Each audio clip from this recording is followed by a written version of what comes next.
हम लोग कुछ और टर्म्स का बात कर लेते हैं जो बुक को पढ़ने में आपको सहूलियत देगा। उसमें फर्स्ट है कोऑर्डिनेशन स्फीयर।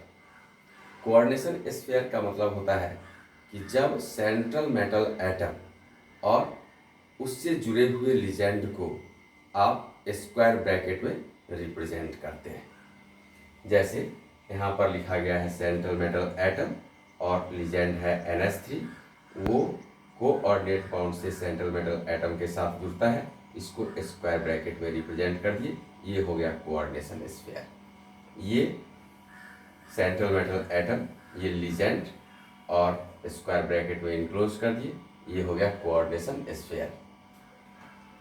और कोऑर्डिनेशन पॉलीहेड्रा जो होता है, कोऑर्डिनेशन पॉलीहेड्रॉन ये सिंगुलर है और कोऑर्डिनेशन पॉलीहेड्रा ये प्लूरल है। तो जब हम कोऑर्डिनेशन पॉलीहेड्रॉन की बात कर रहे होंगे तो उसमें सेंट्रल मेटल एटम के साथ जो लिजेंड जुड़े हुए होंगे उनके एटम्स को 3 डायमेंशनली अरेंज किया गया हो, स्पेशल अरेंजमेंट दिखलाया गया हो, तो उस कंडीशन में आप उसको बोलते हैं कोऑर्डिनेशन पॉलीहेड्रा। जैसे अगर हम यहाँ पर बात करें Cu का, और Cu के साथ जुड़ा हुआ है ये NH3, ये NH3, ये NH3, ये NH3 और ये NH3 जो कोऑर्डिनेट बाउंड से जुड़ा हुआ है Cu2+ से। तो ये जो स्पेशल अरेंजमेंट हो गया, उस स्पेशल अरेंजमेंट को आप बोलते हैं क्या? Coordination polyhedra. तो यहाँ पर लिख दिया गया है कोऑर्डिनेशन स्फीयर क्या, तो आप कह सकते हैं द सेंट्रल मेटल एटम और ion and ligand that are directly attached to it are enclosed in a square bracket called coordination sphere. और कोऑर्डिनेशन पॉलीहेड्रॉन किसको बोलेंगे? The special arrangement of the ligand atoms which are directly attached to the central metal atom called coordination polyhedron। ठीक है, special arrangement, यहाँ पर जो हम लोग चर्चा किए वो स्पेशल अरेंजमेंट का चर्चा की। और दो टर्म और, होमोलैप्टिक एंड हेट्रोलैप्टिक, एक कॉम्प्लेक्स का टाइप है। तो वैसा कॉम्प्लेक्स जिसमें सेंट्रल मेटल एटम के साथ सेम काइंड ऑफ लिजेंड ही जुड़ा हुआ हो, डिफरेंट काइंड ऑफ लिजेंड या डोनर नहीं जुड़ा हुआ हो, तो उसको आप बोलते हैं होमोलैप्टिक कॉम्प्लेक्स। होमो मतलब होता है सेम और हेट्रो मतलब होता है डिफरेंट। तो होमोलैप्टिक कॉम्प्लेक्स का मतलब क्या हो गया? जैसे ये कॉपर है और NH3 जुड़ा, तो यहाँ पर कॉपर से ये इसके सेकेंडरी वैलेंसी 4 या कोऑर्डिनेशन नंबर 4 को फुलफिल करने के लिए 4 NH3 ही जुड़ रहे हैं। ऐसा भी तो हो सकता था कि NH3 भी जुड़ता, H2O भी जुड़ता।